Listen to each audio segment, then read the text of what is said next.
Well, hey everyone, welcome back to the Social Media Church podcast. I'm your host, Aaron Mangunson, joined today by one of my new friends and also one of the fan favorite speakers at our conference.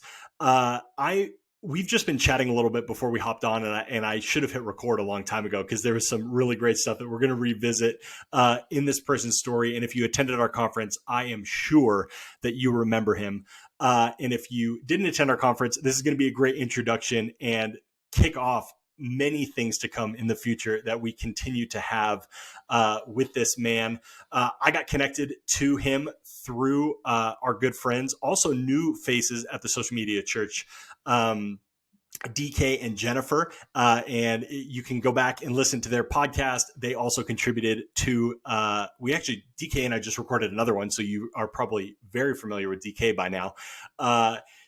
They introduced me to this man. He is the lead pastor of a brand new church in Atlanta, Apex Everywhere. We have Larry Weathers joining us. And Larry, I'm just so excited for our audience, the people who don't know you, to get to know you, those who had one great experience watching your talk at the conference, to hear more from you and just talk about some of the things that you weren't able to talk about when you were going through the 3 C's of the creative process. We're going to get into some of that, not all of that. That content will be available later, so make sure you watch this space closely. But Larry, welcome to the podcast. Aaron, thank you so much. And I'm so honored to be asked to this platform. And thank you for sharing your platform with me. I don't take that for granted.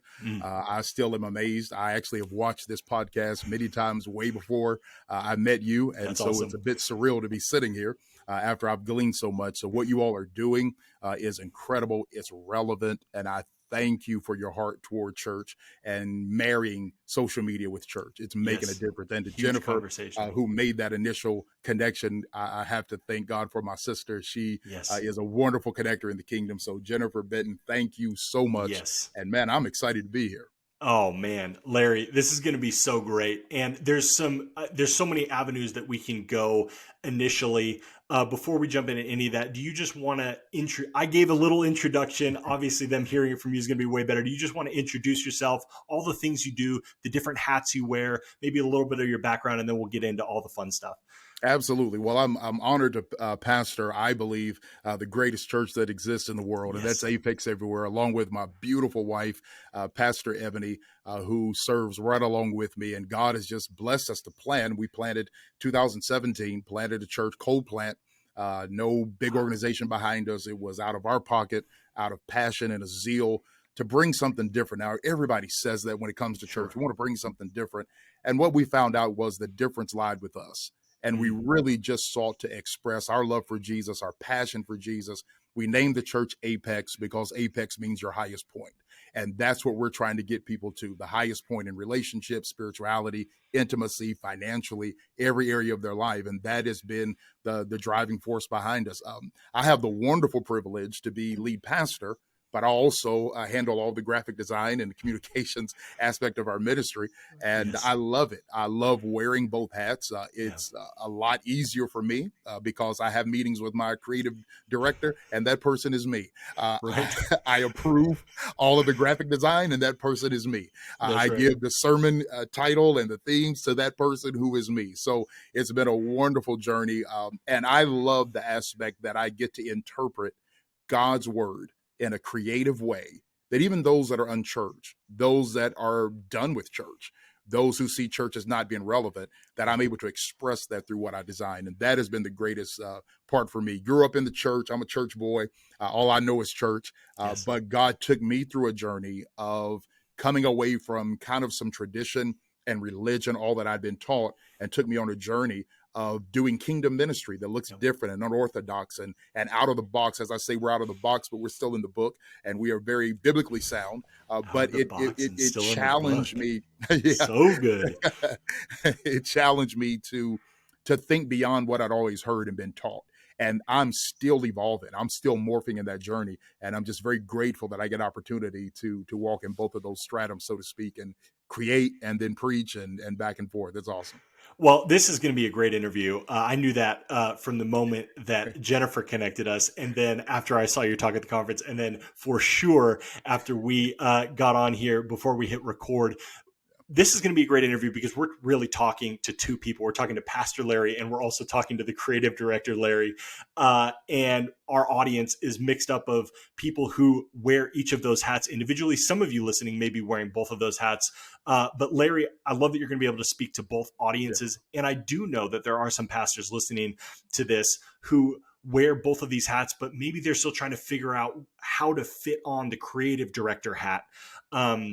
They're giving messages each weekend in a smaller church context. They don't necessarily know how to or have the skills to do the creative process and put that content out there, but they know it's important. And right. I'm going to talk to you right now, listener, who may be wearing both of those hats. You wouldn't be here if you didn't know that that wasn't important.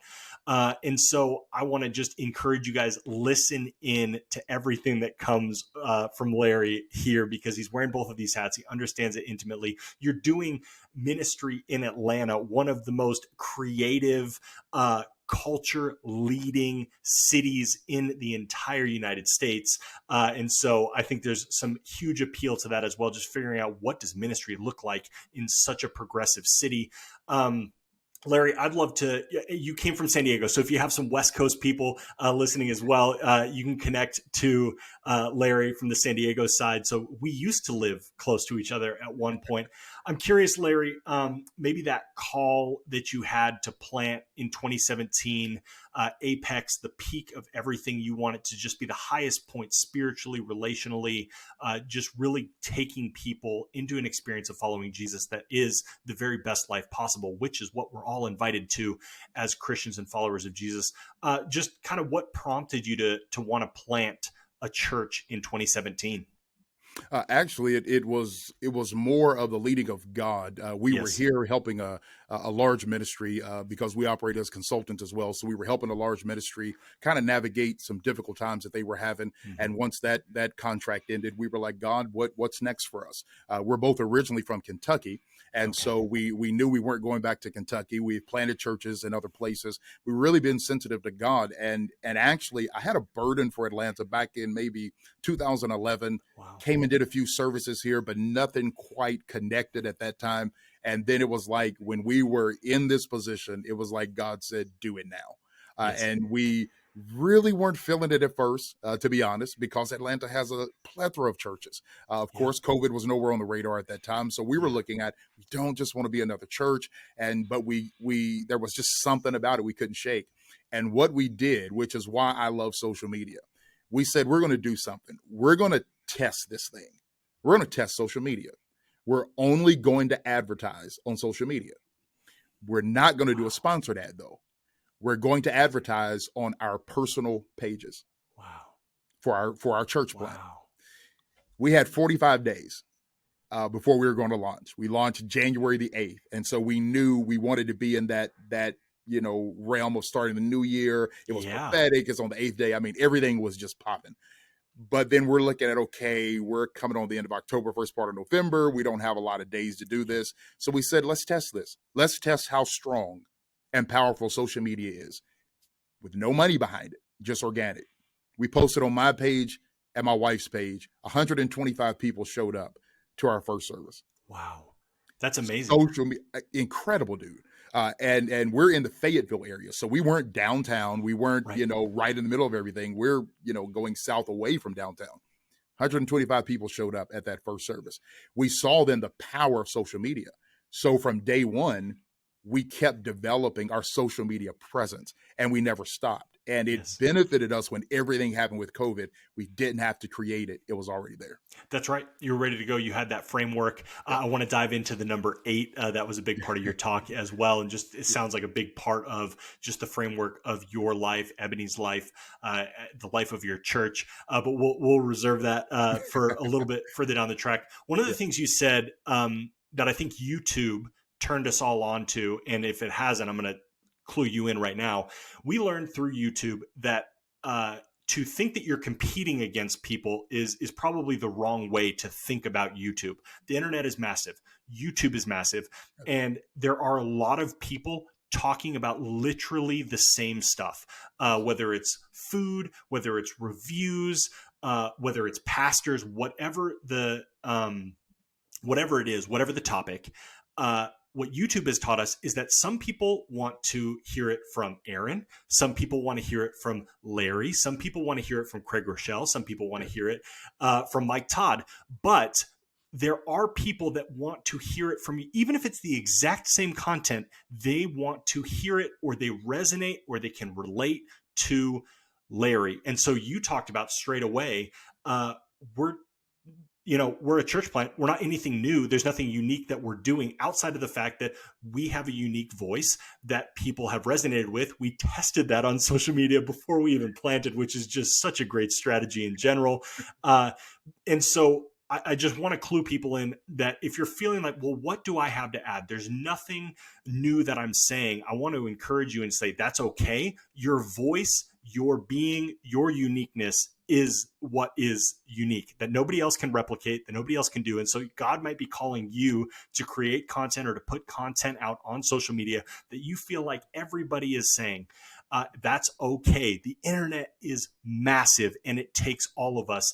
I'm curious, Larry, we'll talk to Pastor Larry. In planning the church, what are some of those unique components that you're adding to it? And even just the uniqueness of entering into COVID, starting with social media, but going into COVID, what are some of those new strategies that you're now going to be implementing that just really look different than traditional church?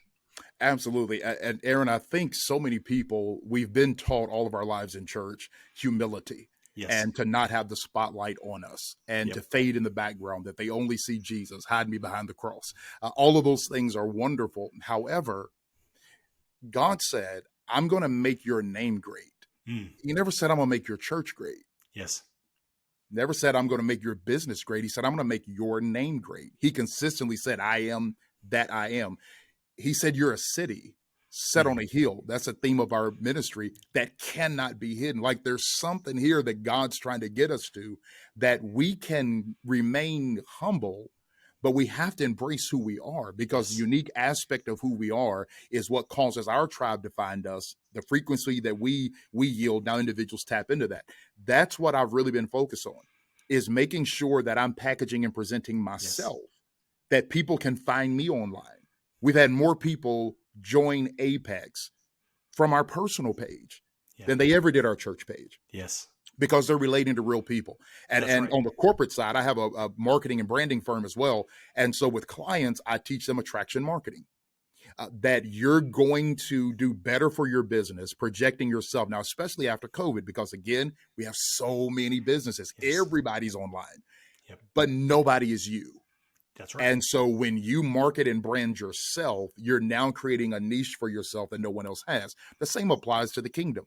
We all have something that we bring to the table. And you got to remember, Jesus also was in a field of a whole lot of other people named Jesus. He wasn't the only person named Jesus. That's why they had to clarify Jesus Christ of Nazareth. That's right. They even asked the question, can anything good come out of Nazareth? So he was dealing with, there's a lot of other people doing what I do. They're claiming to be prophets. They're claiming to heal people. What made it different was because of what he brought. And he had his disciples. John had his disciples. And I think if we could just wrap our minds around, you don't have to forego your humility to allow yourself to be a billboard of God's grace, progressive ministry, tolerance, inclusion. And that's what we're seeking to do. And that's the strategy we're going to take the rest of this year and into next year.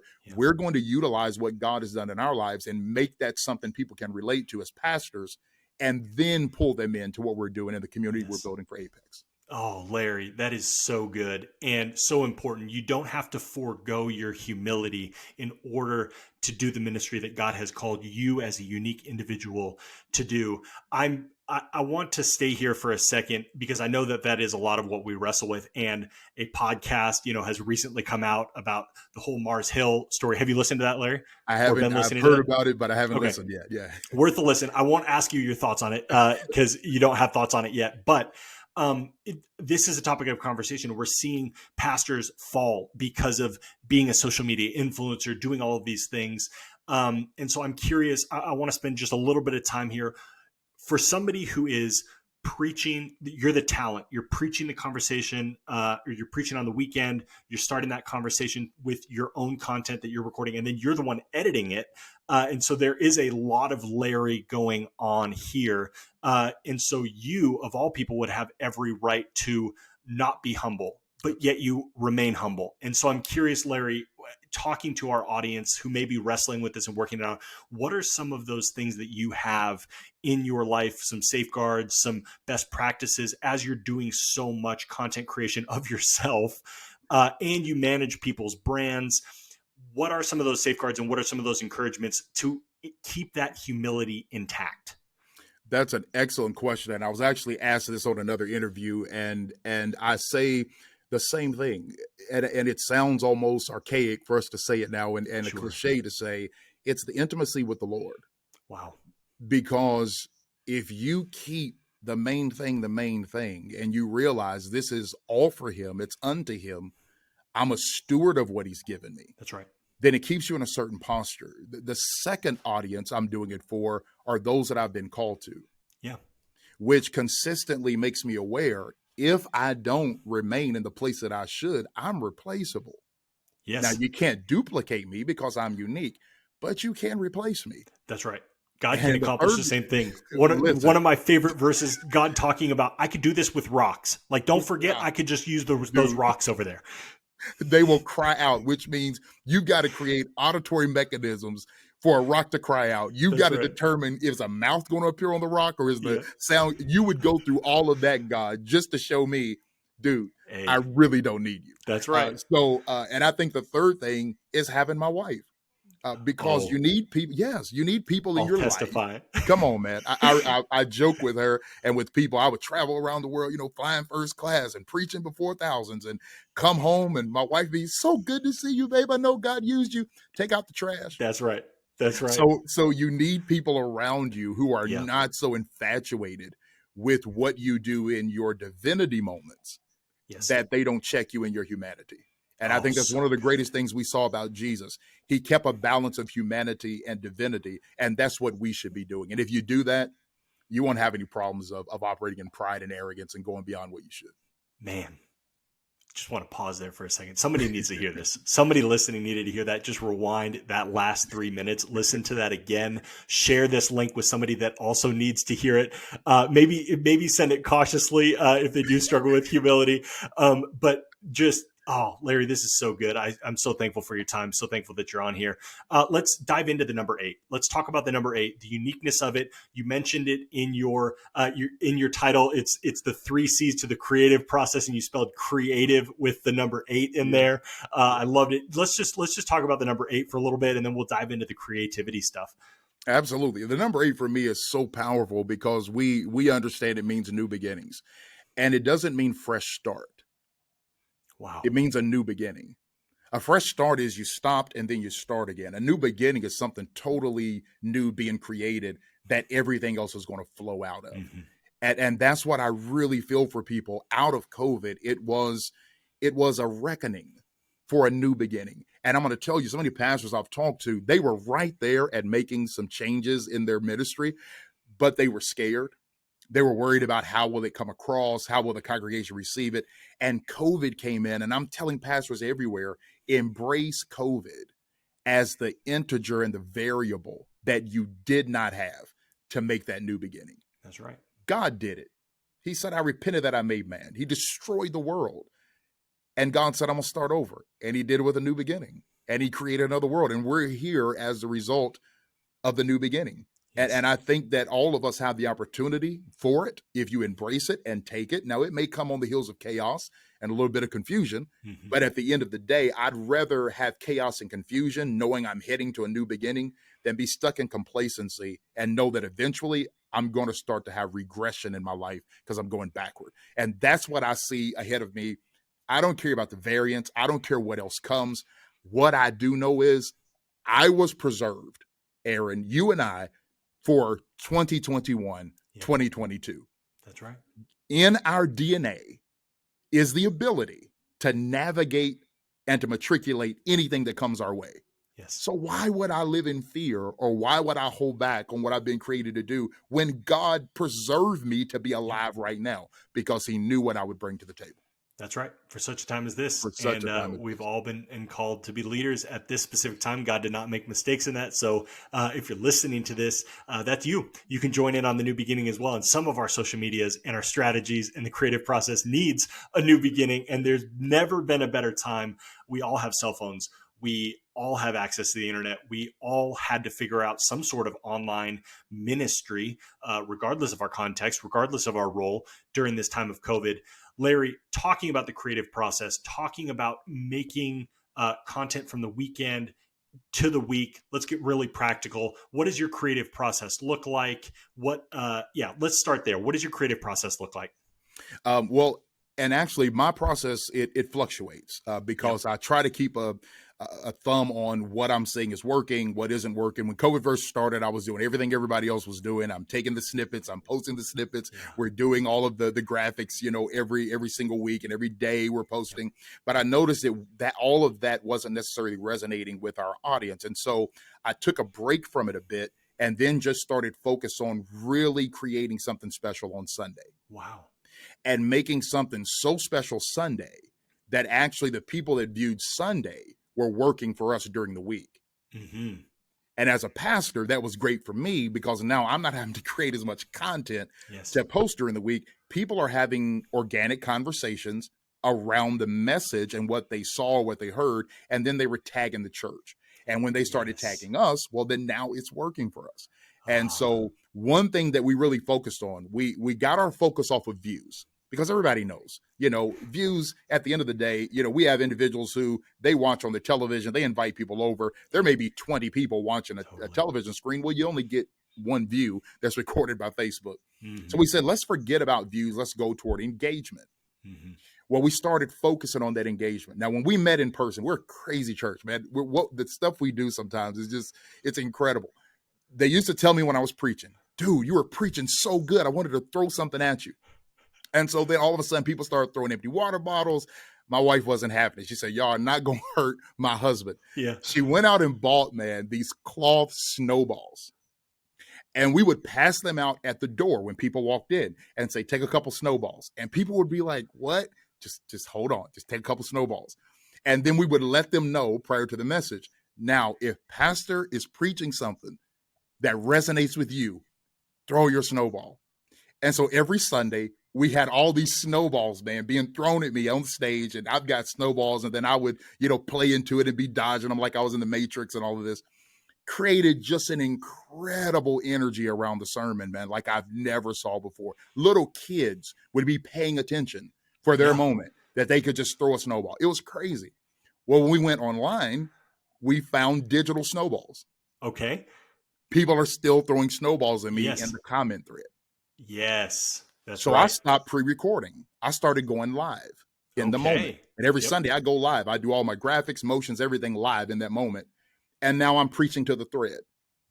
Yes. That's And right. usually every Sunday I'm saying, hey, my name is Larry, and we're going to have Group C, and whatever I'm preaching about, I'll talk about my own struggle with it, and I'll say who's in my therapy group, and then you see all these people in the thread going crazy, and I'm in Group C, I'm right there with Man. you.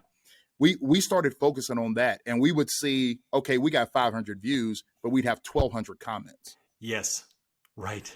So when I saw that, I said, let's make that Sunday work for us. Let's get people excited about that. Then through the week, let them create different kind of experiences around that kind of engagement. So that's been working for us. Of course, we still post and we still put things there, but I've shifted my focus to impacting people in that moment. You've got them live. They may Yes. not even see this post this week, but they're right here in my presence right now. Totally. And they don't want to miss it, and they're looking forward to it. And I think one of the things, so many thoughts here.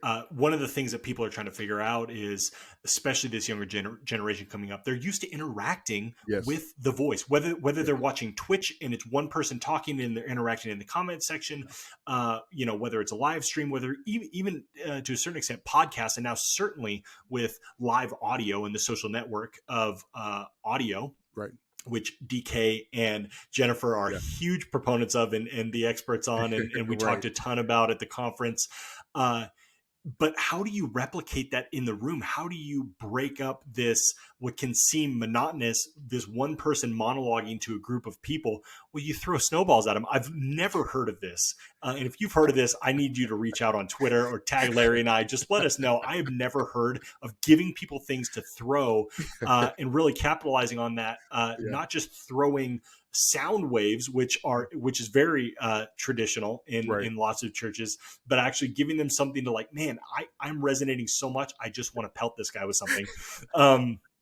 Or they're upset, maybe want to pelt you for different reasons, but then figuring out how to translate that and play to the camera for an online experience. And we were talking a little bit before this. Do you want to speak to maybe how you're even looking at, do we even need to go back to being in person? Absolutely. We're already at understanding that a building just doesn't even fit our ministry model anymore. Yeah. It's not even so much about wanting to go back. It's that what we've been able to curate online is working. We have so many more people visiting and showing up than we would have in a traditional building. Right.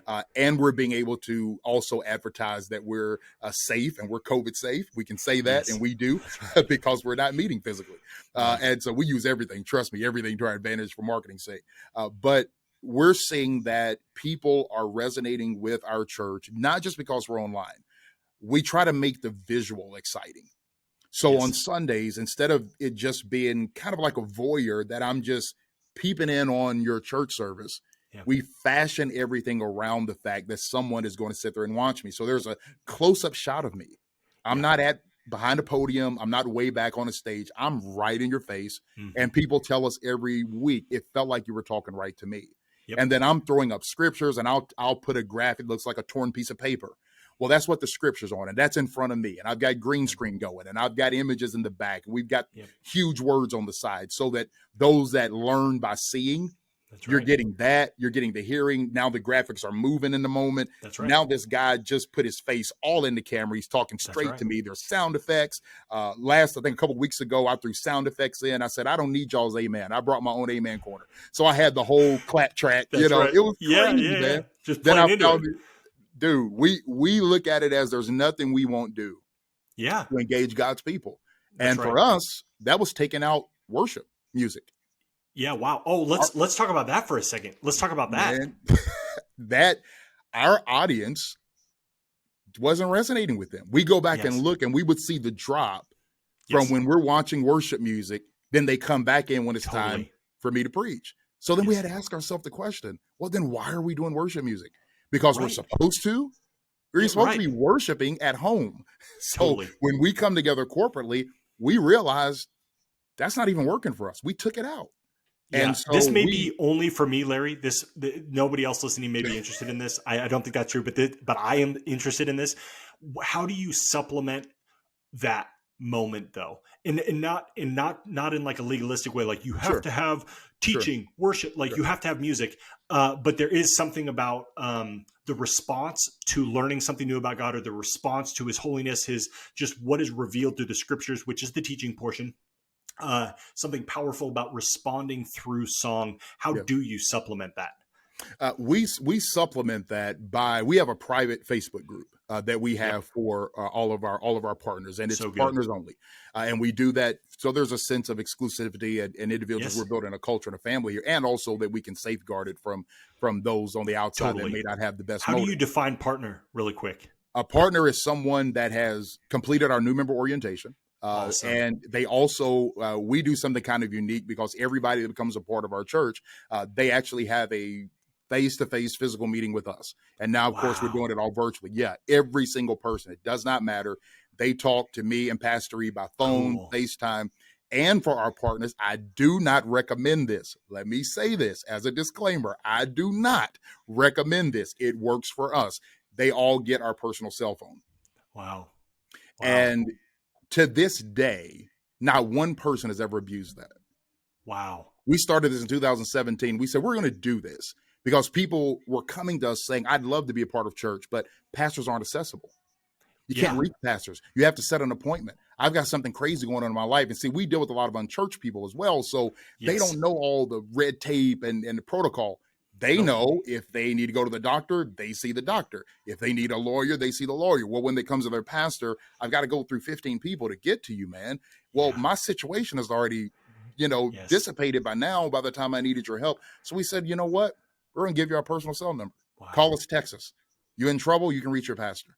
Not one Wow. person, man. Not one person, and I'm serious, has ever violated that. That's Now, have incredible. people taken advantage of it? Of course, we tell them to. So we Yeah. get calls, we get texts, and it's amazing the Yeah. calls and texts we get. And guess what? Yeah. We show up every time, That's right. every single time. So That's right. I feel like that I'm careful not to put things into models so quickly. Of course. I But that's what I works for like, you. yeah, what works for us, and what we do is in that private group. That's where we put worship songs. We put worship Okay. videos that individuals during their week. Here's something that goes along So with the good. word that was just preached. Here's a worship video for you to do. But that Sunday engagement, especially the people that are unchurched, they don't care about it. They're Right. trying to get to the word. So we do a quick mini movie. We That's right. allow time for people to gather, and then we go right into that preaching moment, and that's what's working for us. Wow. What's a mini movie? A mini movie is just it's a some kind of general theme. It's about Okay. a minute 30 seconds that Okay. we play, and it can be about faith, hope, what's going on in the Oh, world, cool. and it's just a little short. Looks like a movie trailer that we play, and we have the countdown, do that mini movie, and then we'll have some kind of Nice. welcome graphic motion, and then we go right into the word portion. Wow, that's okay, Larry. This is this is so good. I didn't even think about this potentially turning into like service order. So many churches right now, including my church and myself, Yeah, are trying to figure out does online, uh, what does an online service look like? And all of us, most of us, I 99.9% of churches have replicated their Sunday service and yeah, thrown that online. And when we're experiencing something online, uh, it's about the experiences, and we're trying to elicit a response. And that response that we want is not elicited online the same way that it is right. in a physical space. Yet that is what we continually and consistently do online. So I love hearing this. I hope this is just sparking so many creative ideas for our online pastors that are listening to this, for even some lead pastors who are trying to figure out, what am I going to do outside of COVID? No Absolutely, one's coming back. Those sorts of things.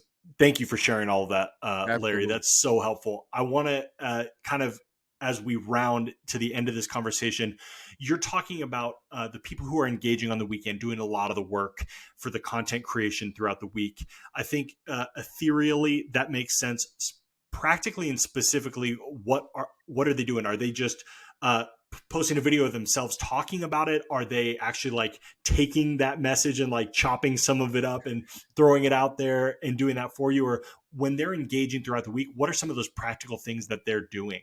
That's a great question. Yes, some are doing everything you just said. Some are Wow. going back, and it's so funny because they're doing it on screen record, and they'll pick the piece that resonated to them, and that's what they're putting on social media. We've seen it on TikTok, we've seen it on Instagram, and then Wow. others will take a certain thing that I say. And one of the things that I do is I try to create these moments where there's a one-liner that's there Sure. that you can just grab. And I'll even say, that's Facebook worthy, that's Facebook worthy. And I'm Yes. letting them know, grab this, make your own separate graphic for it, your own Sure. post for it. And that's what we're starting to see happen. Of course, and I want to make sure that I'm clear with this, there is definitely great relevance, and you're going to benefit from having that consistent posting that you're doing, that social media management, being able to get in there with Yes. 3-4 posts a week, having the graphic posts, because initially that's what helped us get so much traction. Was we didn't just have graphic, we had engagement posts, and it Yes. had no graphic at all, but it was just dealing with something. It doesn't have to be church related.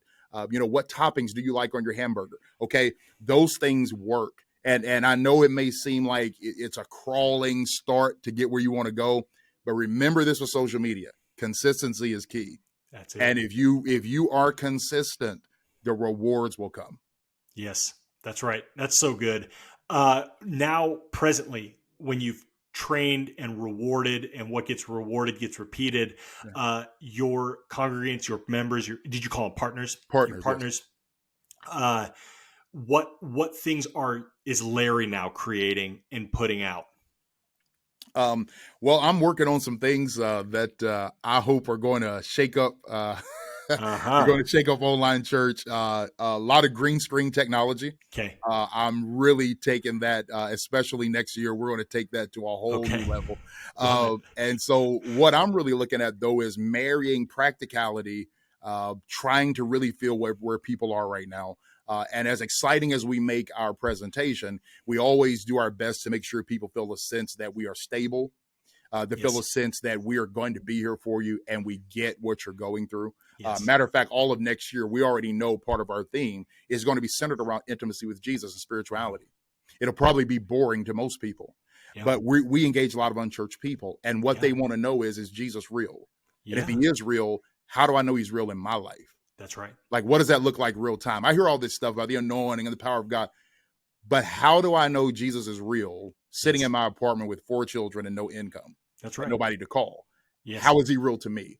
And we're going to spend time having those conversations, but then also graphically creating things that people can look at that give them the answer of how Jesus is real in everyday life. Those are the things that I'm working on and working to produce.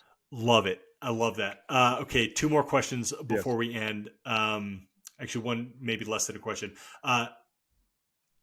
Ending the creative process, the conversation around the creative process. As people are thinking through this, what is the one? Because you gave the 3 C's, so I'm not going to let you do the 3 C's. What is the best piece of advice you would give surrounding the creative process to the pastor listening that's trying to figure out how to, just increase creativity? I would say to that pastor, creativity doesn't just come out of the air. I think a lot of people think that. They think it's I'm sitting and then just something comes to me. No, creativity flows out of observation and perspective. You see something, but you see it in a different way than other people because you actually walked around it. Everybody else was looking at it. You walked around it and you looked at it from the back and you saw, oh, it's totally different. So most of the time you'll be rewarded as being a creative when all you actually did is you moved. So I would say to pastors, when you're looking at a text, you can look at that text straight up, or you can move, you can walk around it. I remember I preached a series once, The Lord is my shepherd, I shall not want. And I preached 9 weeks on The Lord is my shepherd, I shall not want. The first week I preached thee. Wow. The second week I preached Lord. The third week I preached is. Wow. Not might be, not could be, is. My. Out of 7 billion people, he's my what? Shepherd. That didn't take a whole lot of creativity for me to come up with. It was just I moved and said, everybody preaches this as a sentence. What if I preach it as separate words that become sermons? I think sometimes we try too hard and we miss the obvious that could be the greatest creativity. And I also say to pastors, and I know this may sound a bit unorthodox, but listen to me because I do this every single week. Don't always think your sermon is going to drive your creativity. It might be the other way around. You might have a creative thought that actually becomes the content of your sermon. So don't feel you have to start with the scripture. You may start with one word. God may give you a word, and then that word in your creative space now becomes what's going to guide you toward that sermon. Wow. That's so good. That was kind of hitting on my second question is somebody's listening. They've heard everything you've said. True to Pastor Larry, true to Larry Weathers. It's different. It's new. It's fresh. What to somebody that's just kind of digesting everything that you brought to the table right now to the pastor, what would be, so you just encourage the creative. How would you encourage the pastor? I would say, first of all, pastor, breathe. First of all right? Just breathe. No one is expecting you to hit every mark. No one is expecting you to get it all right. Now you are, because you're hard on yourself, just like I am. But I want you to understand that your greatest plans that you create are going to frustrate you. Jesus in the Garden of Gethsemane said, there's another way to do this. Let this cup pass from me. Are you kidding me, Jesus? You knew this was coming. You knew, matter of fact, you helped create this whole plan of salvation. Now you're trying to get out of something you created. We all feel that way. So you're in good company. Breathe. Secondly, look at who's around you. I do not believe if you're truly called to lead God's people, that God would not send you the people that you need. Now, here's the caveat. They may come in a package that you're not used to. They may say some things to you and suggest things that you've never thought about. But rather than shoot it down, bring some people around you who are creative. Bring some people around you who have a different thought than you do. And you're gifted to lead. That's why you're there. That's your superpower. You can pull it all together in synergy and make it happen. Yep. So rather than get frustrated about what you can't do, find some people who can do what you need done, and then you do what you're good at. Motivate them, inspire them, give them the resources, keep them lifted, cover them in prayer, and you'll start to see this thing turn around for you. You will do it. It will happen, and it's going to be amazing. And God's going to help you do it. Boom. Pastor Larry, Cre8tive Larry Weathers, thank you so much for joining us. How can somebody connect with you? You give out your phone number to your partners, so I know for sure that you are responsive in your DMs. You were one of our best speakers at the conference and engaging the comment section as it was happening. How can people connect with you? The best spot, all of this will be in the show notes, by the way. So if Larry forgets to mention something, he's going to make sure that he sends us and our team who edit this all of the ways you can connect, but maybe the best few ways that people can connect with you. Absolutely. Instagram at LWeathers II. That's for Larry Weathers II. Facebook, you can reach me there, or you can email me hello@weathers.agency. There's no .com. hello@weathers.agency. Weathers.agency is my website for the marketing branding firm, so you can leave a message there. Hit me up. Yes, I will respond. I'm a real person. I'm not a bot. Yes. And I look forward to engaging with you. And thank you for taking the time to listen to me and some of my crazy notions. I truly appreciate it.